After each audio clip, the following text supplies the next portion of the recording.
Police বাহিনীর সংস্কার আলোচনার মধ্যেই পুলিশ, র্যাব এবং আনসার সদস্যদের পোশাক পরিবর্তনের বিষয়ে সিদ্ধান্ত হয়েছে। বিষয়টি নিশ্চিত করেছেন স্বরাষ্ট্র উপদেষ্টা লেফটেন্যান্ট জেনারেল মোহাম্মদ জাহাঙ্গীর আলম চৌধুরী। এতে তিন বাহিনীর মন মানসিকতায় পরিবর্তন আসবে বলে তিনি মন্তব্য করেছেন। পোশাকের সাথে সাথে সবকিছু মন মানসিকতা সবকিছুর পরিবর্তন দেয়। কেউ না বুঝলেও আমরা আপনার প্রয়োজন বুঝি, আর তাই তো অত্যাধুনিক ফিচার সম্বলিত বিভিন্ন সাইজ আর কালারের 250-টিরও বেশি ডিজাইন অপশন নিয়ে ওয়ালটন স্মার্ট ফ্রিজ বোঝে আপনার প্রয়োজন।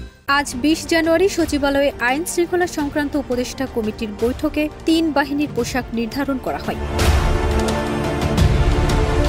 উপদেষ্টা বলেন, পোশাকের সিদ্ধান্ত হয়ে গেছে। আমরা বিজিবির জন্য একটি, পুলিশের জন্য একটি এবং আনসারের জন্য একটি পোশাক নির্ধারণ করেছি। তিনটি পোশাকই আজকে নির্ধারণ করেছি। বৈঠকে পুলিশ, আনসার এবং র্যাবের প্রতিনিধি দল 18 ধরনের নতুন ডিজাইনের পোশাক পরে বৈঠকে প্রবেশ করেন।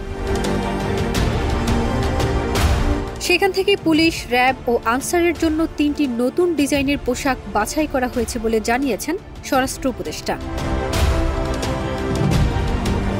আবার পোশাক বদলাতে গিয়ে বড় ধরনের টাকার চাপ যেন না পড়ে, সেজন্য ধীরে ধীরে বাস্তবায়ন করার কথা বলছেন স্বরাষ্ট্র উপদেষ্টা। তিনি বলেন, পোশাক যখন দেয়া হচ্ছে এভাবে আস্তে আস্তে আমরা দিয়ে দিব, যেন বড় ধরনের সমস্যা না হয়। অন্তর্বর্তী সরকার পুলিশ বাহিনী সংস্কারের অংশ হিসেবে শুরু থেকেই পোশাক পরিবর্তনের কথা বলে আসছিল।